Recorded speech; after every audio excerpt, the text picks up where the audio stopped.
पे विचार किया, विधानसभा चुनाव पे विचार किया गया है? नहीं, देखिए अभी लोकसभा की 10 की 10 लोकसभाओं का फीडबैक लिया था। 11 कमल के फूल खिलेंगे, कुरुक्षेत्र से करनाल से विधानसभा है और 10 लोकसभा है।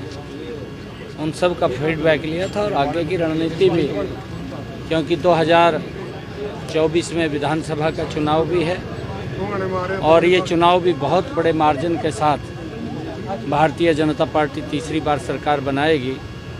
और जो काम डबल इंजन की सरकार ने किए हैं वो ज़बरदस्त काम डबल इंजन की सरकार ने किए हैं। आज लोगों की अपेक्षाओं के ऊपर ये सरकार खरा उतरी है। कांग्रेस के समय में जो भ्रष्टाचार होता था, जो भेदभाव बरता जाता था, गरीब व्यक्ति का शोषण किया जाता था, इन 10 वर्षों में इस सरकार ने गरीब व्यक्ति को भी सम्मान दिया है और उस भेदभाव से भी लोगों को निजात दिलाई है, क्षेत्रवाद से भी निजात दिलाई है।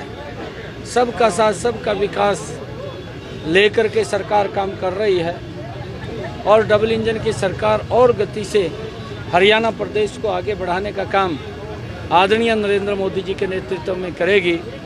आज देश ने ये मोहर, जो 6 चरण के चुनाव हुए हैं, ये मोहर तो लगा दी है कि मोदी जी 400 पार सीटें जीत करके तीसरी बार सरकार बना रहे हैं। आज पंजाब के अंदर भी वो जाने का मौका मिल रहा है। 1 तारीख को वहाँ पर चुनाव है और लोग वहाँ की सरकार से ऊब चुके हैं। पूर्व में जो सरकारें वहाँ पर रही हैं, चाहे वो कांग्रेस की रही है, चाहे अकाली दल की रही है और चाहे अब आम आदमी की है, लोग भुगती रहे हैं। उनके जीवन के अंदर कोई सुधार लाने में वो सरकार नाकाम रही है। अब लोगों को, पंजाब के लोगों को भी एक विश्वास नरेंद्र मोदी जी के ऊपर है कि मोदी जी ही कुछ कर सकते हैं, बाकी और कोई कुछ नहीं कर पाएगा। और आज लोगों का वहाँ पर एक मूड बना है और लोग मोदी जी को वहाँ पर बहुत भारी संख्या के अंदर सीटें दे करके और उस 400 पार के आंकड़े में पंजाब भी भागीदारी अपनी अर्जित करेगा। और आने वाले समय के अंदर पंजाब में भी पंजाब के विकास के लिए और पंजाब पूरे देश के अंदर एक अग्रणी प्रदेश के रूप में वो विकसित हो, उसको लेकर के आदरणीय नरेंद्र मोदी जी के नेतृत्व में उसका पूरा का पूरा सारा सिस्टम तैयार किया है, उसका रोड मैप तैयार हुआ है।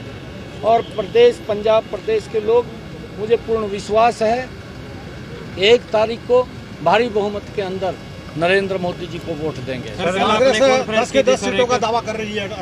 हरियाणा में 10 से 10 सीटें जीतने का कांग्रेस दावा कर रही है। ये पिछली बार भी कांग्रेस ने दावा किया था 2019 के अंदर, तब भी ये बोलते थे, परंतु तब भी प्रदेश की जनता ने उनके जो कार्यक्रम थे, जो उनकी नीति थी, जो उनकी सोच थी, उस सोच को भी नकार दिया, उनकी नीयत को भी नकार दिया, उनकी नीति को भी नकार दिया। और 2019 के चुनाव में 0 सीट इनको देने का काम कांग्रेस को किया था। अब भी इनके पल्ले कुछ नहीं है, क्योंकि इनके नीचे से जन विश्वास उठ चुका है। अब तो एक ये ढांचा खड़ा है कांग्रेस का, और वो भी भ्रष्टाचार की जर्जर हालत के अंदर खड़ा है। जब 2029 का चुनाव अगला आएगा तो उसके अंदर वो भी ढह जाएगा। इनके पल्ले कुछ नहीं। सुबह आपने कॉन्फ्रेंस की थी सर कि जो चुनाव के अंदर कई अधिकारी ऐसे पाए गए जिन्होंने निष्पक्षता के साथ काम नहीं किया, कुछ ऐसा? बिल्कुल, उनकी हम जानकारी ले रहे हैं कि जो व्यक्ति जिन्होंने द्वेष भाव से काम किया है तो उन्होंने जवाब देना पड़ेगा। सर हरियाणा भर के साथ साथ सुभाष बराला की टीम का टोहाना में किस तरह मेहनत मानते हैं आप?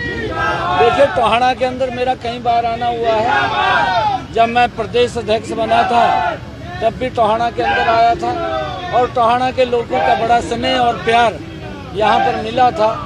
उसके बाद भी मैं आया हूँ, 2 कार्यक्रम मैंने किया, अभी चुनाव के अंदर भी किया, मुख्यमंत्री बनने के बाद आया था। और हम टोहाना के लोगों को धन्यवाद देते हैं कि उन्होंने इस प्रकार से इस चुनाव में शांतिपूर्ण ढंग से हिस्सा लिया है और लोकतंत्र के इस महापर्व को मजबूत करने के लिए यहाँ के लोग निकल करके आए हैं।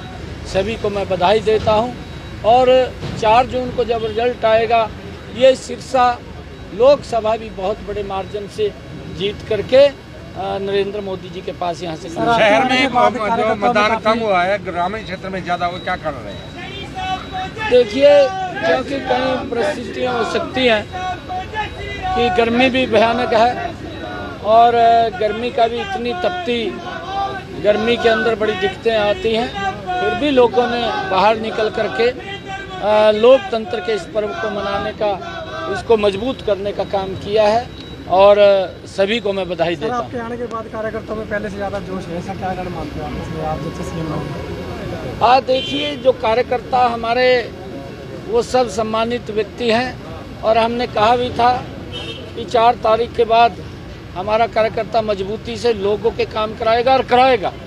हम किसी कार्यकर्ता को, किसी के सम्मान को कम नहीं होने देंगे, क्योंकि हमारा कार्यकर्ता दिन रात मेहनत भी करता है, मेहनत करके लोगों के काम करवाता है।